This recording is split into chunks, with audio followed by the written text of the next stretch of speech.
On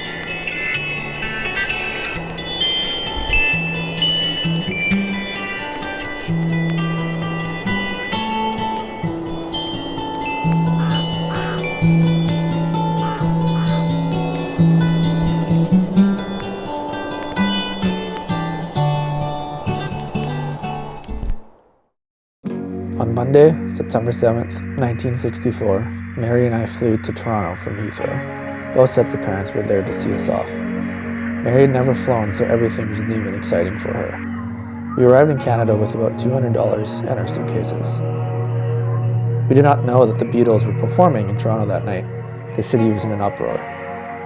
In Toronto, we stayed at the Royal York Hotel because it was across the street from Union Station, where we were to catch the train to our final destination, Timmins. We caught the overnight train to Timmins via North Bay. The train stopped at various towns along the route, but the thing that amazed Mary was the train stopped several times in the bush for a single person. We found out later that it was possible just to flag the train down alongside the track. We arrived in Timmins early, about 7:30 a.m., September 8th, 1964. Let's stop there. Everyone must be wondering who we were talking about. We know of Mary, who happens to be our Nana, but who's this other fellow, who seemed rather unbothered that the Beatles were playing in town? Or who came to Canada to pursue his dream and to build an amazing life of his own? Well, let's hear from one of his oldest friends who can introduce him. Tony, a top-grade mining man, a pleasure to know, to work with, and to report to. A star in dealing with adversity. You're a better man than I am, Tony Keen.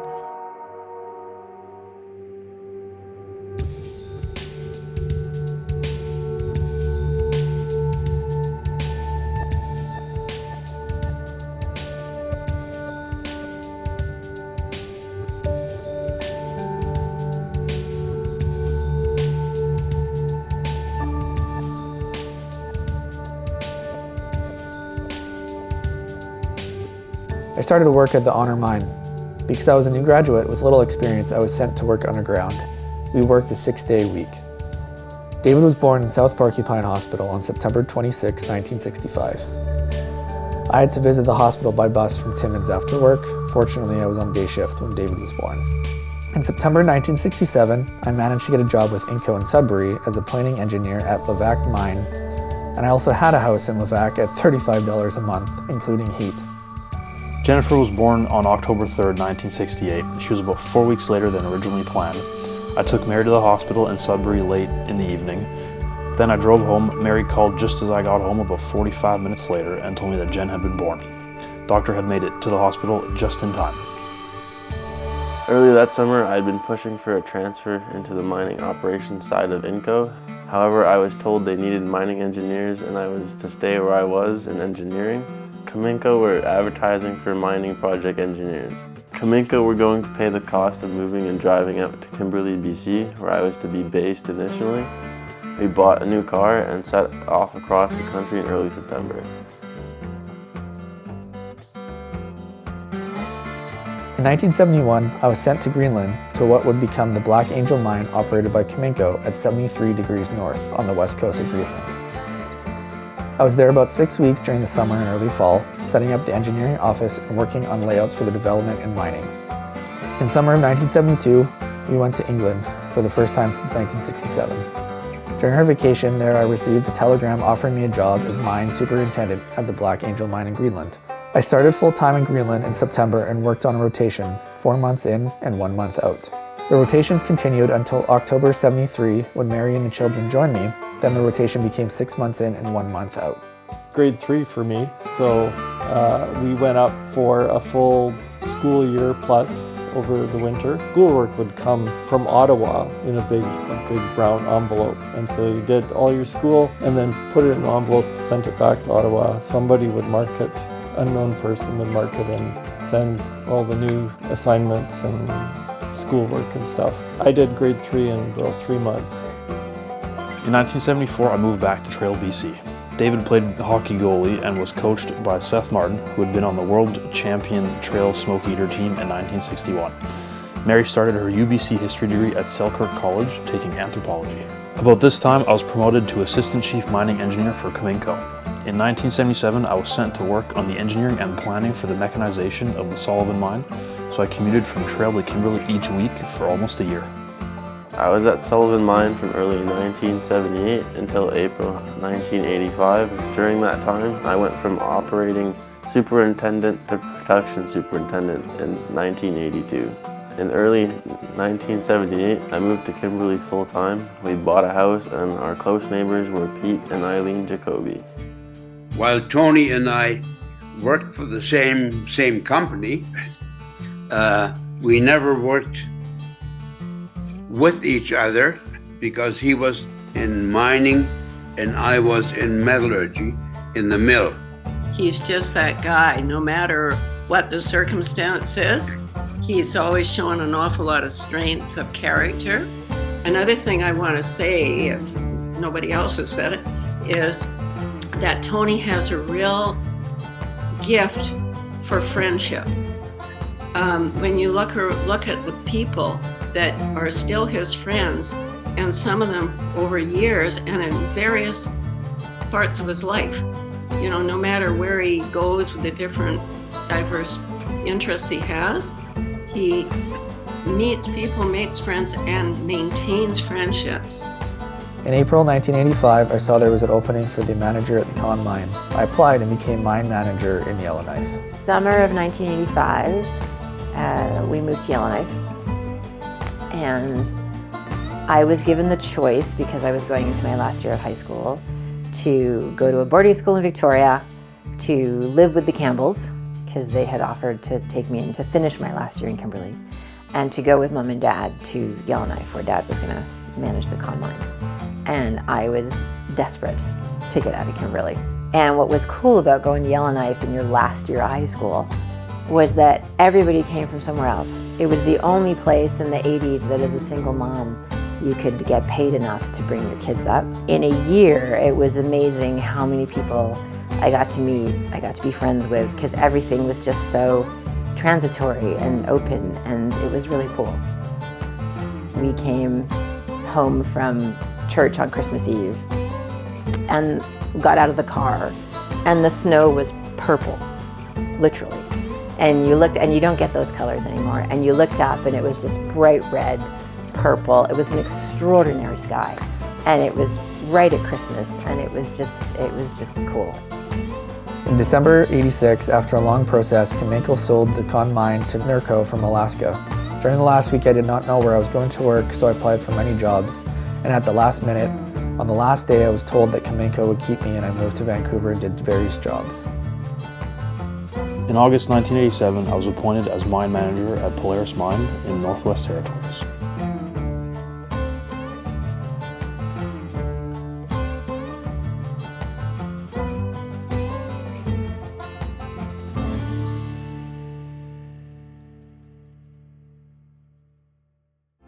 Here, just 100 kilometers from the magnetic North Pole, Cominco Limited operates Polaris, the most northerly based metal mine in the Western world.